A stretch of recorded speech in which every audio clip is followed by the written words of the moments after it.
Hello student আজি আমি আলোচনা কৰিম ক্লাছ 6 সমাজ বিচিত্ৰাৰ 15 নম্বৰ চেপ্টাৰ অৰ্থনীতি ইয়াৰ খণ্ডসমূহ আৰু বিনিময়ৰ মাধ্যম এইটো চেপ্টাৰৰ সকলো প্ৰশ্নোত্তৰবোৰ এইটো ভিডিঅ'ত আলোচনা কৰা হৈছে লগতে কিছুমান অতিৰিক্ত প্ৰশ্নোত্তৰ এইটো ভিডিঅ'ত দিয়া হৈছে তো তোমালোকে ভিডিঅ'টো লাষ্টলৈকে চাবা চেপ্টাৰটো একেবাৰে সহজ হয় আৰু তোমালোকৰ বাবে মেইন পইণ্ট কিটা ৰাখি উত্তৰকিটা অতি ছুটি দিয়া হৈছে যাতে তোমালোকৰ বাবে ইজি হয় তেনেহলে বলা প্ৰথমতে অনুশীলনী 1ত দিয়া কুৱেশ্যনবোৰ চাই লও কি দিয়া আছে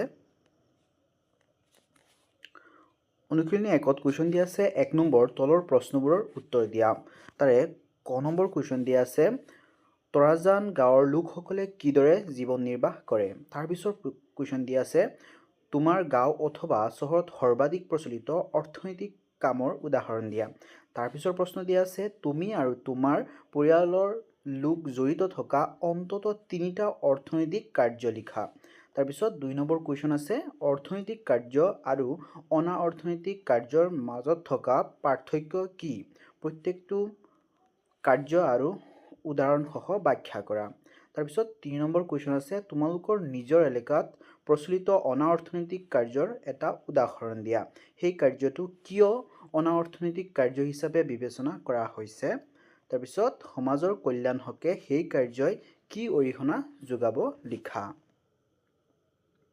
সো এটা কুৱেশ্যনৰ উত্তৰকিটা এতিয়া চাম কি দিয়া আছে ইয়াত তোমালোকৰ 1 নম্বৰ কুৱেশ্যনৰ ক নম্বৰ কুৱেশ্যনটো দিয়া আছিল তৰাজান গাঁৱৰ লোকসকলে কিদৰে জীৱন নিৰ্বাহ কৰে উত্তৰ হ'ব তৰাজান গাঁৱৰ লোকসকলে খেতি পশুপালন মৎস্য আহৰণ আৰু কুটিৰ উদ্যোগৰ সহায়ত আয় কৰি জীৱন নিৰ্বাহ কৰে তৰাজানৰ লোকসকলে কিছুমান ব্যৱসায় বাণিজ্য যেনে ধৰণৰ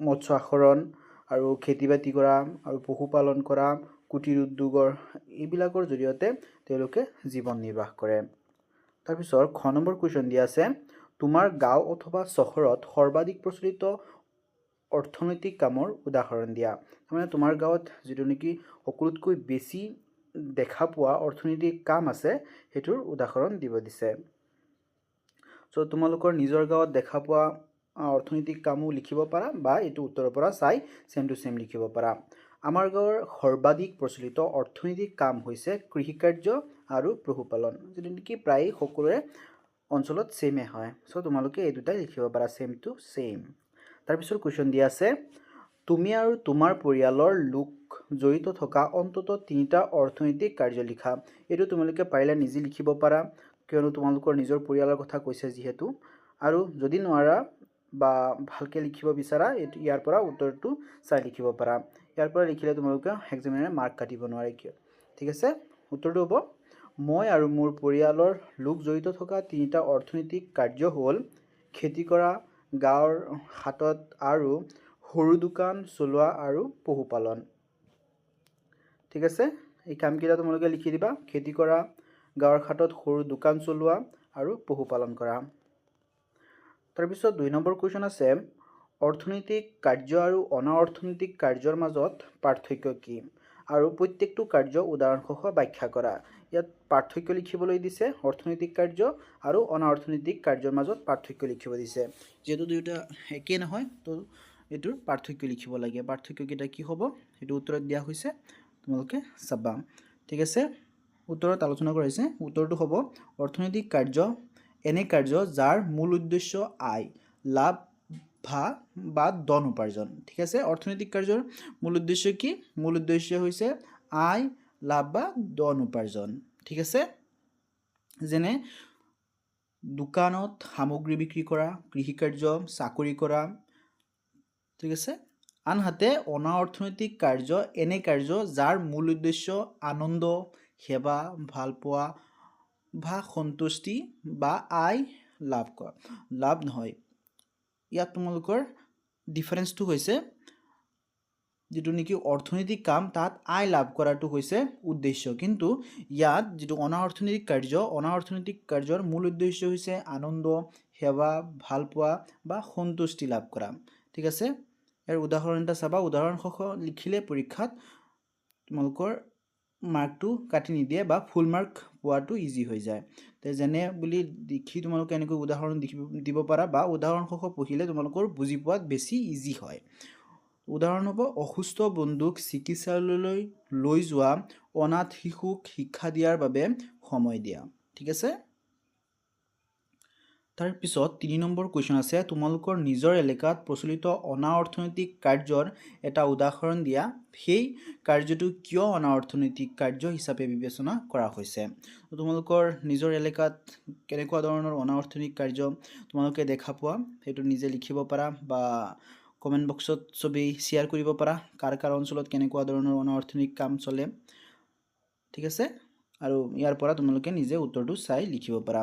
সমাজৰ কল্যাণৰ হকে সেই কাৰ্যই কি অৰিহণা যোগাব, এইটো লিখিব লাগে। উত্তৰ হ'ব, আমাৰ এলেকাত বিনামূল্যে ৰক্তদান শিবিৰ অনুষ্ঠিত হয়। ই অনা অৰ্থনৈতিক কাৰ্যৰ কাৰণ ইয়াৰ লক্ষ্য অধিক আৰ্থিক লাভ নহয়। সমাজসেৱা সেই কাৰ্য প্ৰাণ ৰক্ষা, সহানুভূতি আৰু সহযোগিতা বৃদ্ধি কৰে। চ' তোমালোকে প্ৰায়ে দেখা পাইছা চাগে গাঁও অঞ্চলত এনেকুৱা এলেকাত ব্লাড ডোনেশ্যন কেম্প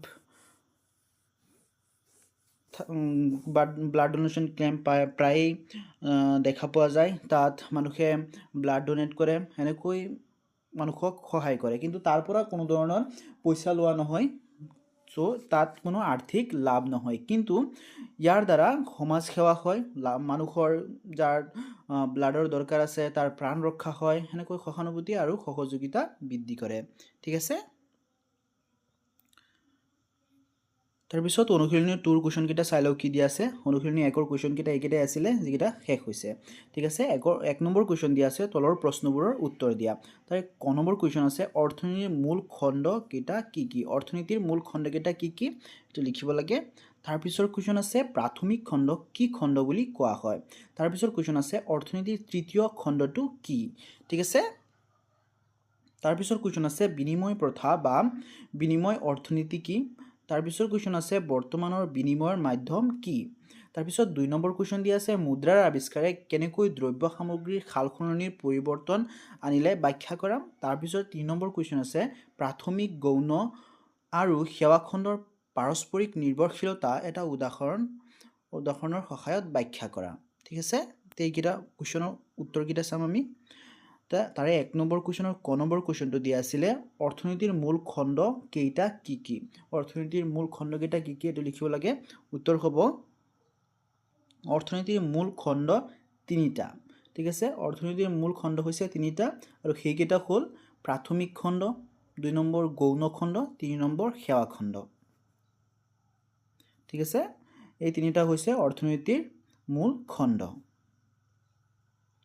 তাৰপিছত খ নম্বৰ কুৱেশ্যন দিয়া আছে, প্ৰাথমিক খণ্ডক কি খণ্ড বুলি কোৱা হয়? তাৰমানে প্ৰাথমিক খণ্ডক বেলেগ এটা নামেৰে জনা যায়, সেইটো কি হয় এইটো লিখিব লাগে। উত্তৰ হৈছে, প্ৰাথমিক খণ্ডক উৎপাদক খণ্ড বুলিও কোৱা হয়। উৎপাদক খণ্ড বুলিও কোৱা হয়। উৎপাদক খণ্ডৰ আন এটা নাম হৈছে প্ৰাথমিক খণ্ড। ঠিক আছে। তাৰপিছত কুৱেশ্যন দিয়া আছে, অৰ্থনীতিৰ তৃতীয় খণ্ডটো কি? উত্তৰ হ'ব, অৰ্থনীতিৰ তৃতীয় খণ্ডটো হৈছে সেৱা খণ্ড। সেৱা খণ্ড হৈছে অৰ্থনীতিৰ 3rd খণ্ড।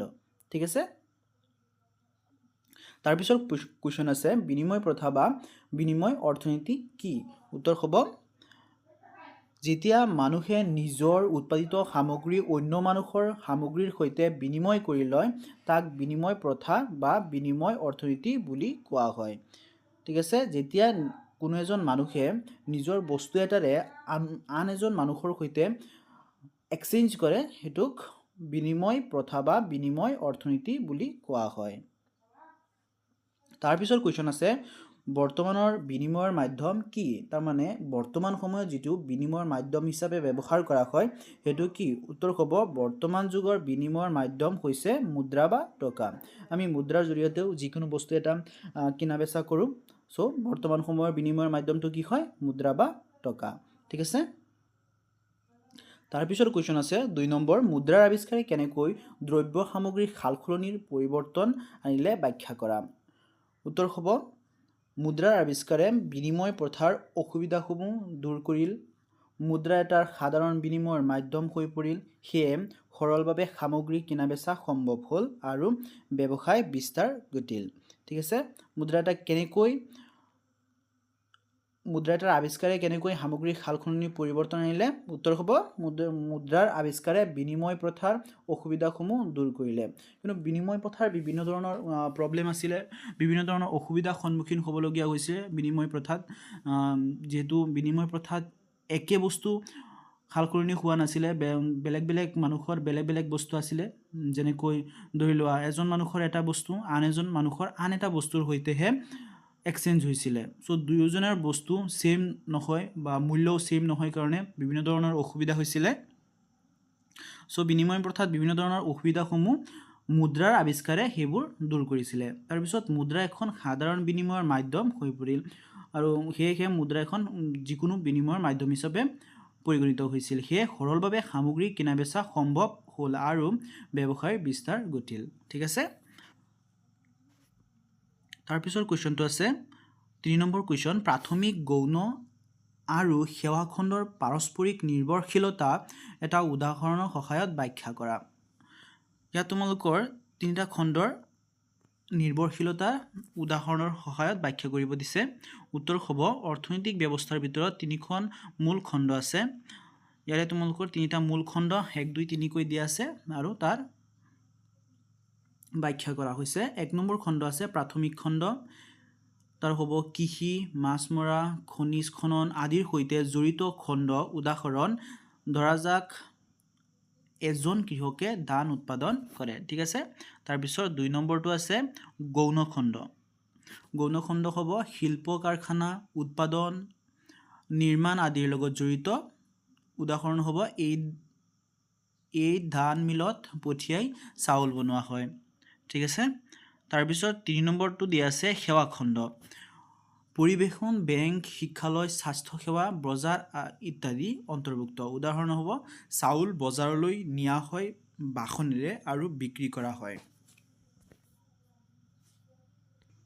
এইখিনিতে তোমালোকৰ এইটো চেপ্টাৰৰ প্ৰশ্নোত্তৰবোৰ শেষ হৈছে। চ' তোমালোকে প্ৰশ্নোত্তৰকেইটা ভালকৈ লিখি ল'বা ইয়াৰ পৰা, বা পাৰিলে স্ক্ৰীনশ্বটটো ল'ব পাৰা বা ভিডিঅ'টো ছেভ কৰি থ'ব পাৰা।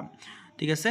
আৰু তাৰপিছত কেইটামান অতিৰিক্ত প্ৰশ্নোত্তৰ আছে, অতিৰিক্ত প্ৰশ্নোত্তৰকেইটাও লিখি ল'বা, কিয়নো ইম্পৰ্টেণ্ট কুৱেশ্যনকেইটাই তোমালোকৰ বাবে বাছি উলিয়াই এইটো ভিডিঅ'ত দিয়া হৈছে।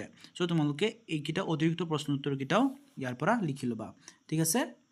1 নম্বৰ অতিৰিক্ত কুৱেশ্যনৰ 1 নম্বৰটো দিয়া আছে সেৱা খণ্ডৰ 3টা উদাহৰণ দিয়া। উত্তৰ হ'ব সেৱা খণ্ডৰ 3টা উদাহৰণ হ'ব 1 নম্বৰ হ'ব শিক্ষকতা, 2 নম্বৰ হ'ব চিকিৎসা, 3 নম্বৰ হ'ব পৰিৱেশন। ঠিক আছে।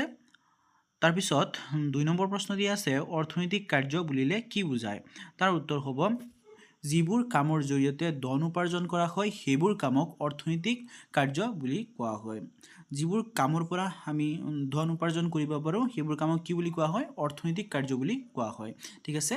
যেনে চাকৰি কৰা, দোকান চলোৱা আদি। যেহেতু এইবোৰ কামৰ পৰা আমাৰ ধন উপাৰ্জন হয়। চাকৰি কৰিলে মাহিলী দৰমহা হিচাপে পইচা পায় আৰু দোকান চলালেও তাৰ পৰা পইচা পায়। চ' এইবোৰক কি বুলি কোৱা হয়? অৰ্থনৈতিক কাৰ্য বুলি কোৱা হয়। ঠিক আছে। তাৰপিছত 2 নম্বৰ কুৱেশ্যন দিয়া আছে গৌণ খণ্ডৰ আন এটা নাম কি? উত্তৰ হ'ব গৌণ খণ্ডৰ সাধাৰণতে উদ্যোগ খণ্ড বুলিও কোৱা হয়। ঠিক আছে। উদ্যোগ খণ্ডৰ আন এটা নাম কি? গৌণ খণ্ড। তাৰে ওলোটা হিচাপে তোমালোকে ক'ব পাৰা গৌণ খণ্ডৰ আন এটা নাম হৈছে উদ্যোগ খণ্ড। তাৰপিছত 3 নম্বৰ কুৱেশ্যন দিয়া আছে বিনিময় প্ৰথাত দেখা দিয়া এটা প্ৰধান অসুবিধা উল্লেখ কৰা। তাৰপিছত এইটোৰ উত্তৰ হ'ব বিনিময় প্ৰথাত দ্ৰব্যৰ মূল্য সঠিকভাৱে নিৰূপণ কৰাত অসুবিধা হয়। যেনে এটা গৰুৰ সলনি কিমান চাউল দিব লাগিব তাৰ সঠিক জোখ পোৱাটো টান। চ' মই অলপ আগতে কৈ আহিছোঁ বিনিময় প্ৰথাৰ বিভিন্ন ধৰণৰ প্ৰব্লেম আছিলে। চ' কেনেকুৱা ধৰণৰ প্ৰব্লেম আছিলে চোৱা, এইটো উদাহৰণত তোমালোকৰ দিয়া হৈছে। যেনে এটা গৰুৰ সলনি কিমান চাউল দিব লাগিব তাৰ সঠিক জোখ পোৱাটো টান।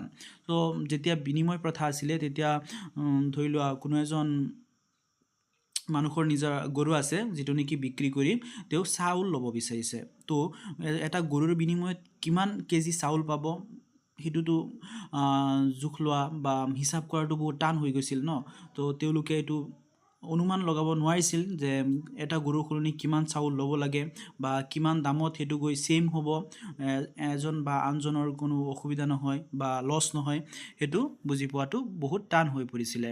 চ' এইটো বিনিময় প্ৰথাৰ যিটো নেকি মূল অসুবিধা আছিলে, 1 নম্বৰ অসুবিধাই এইটো আছিলে।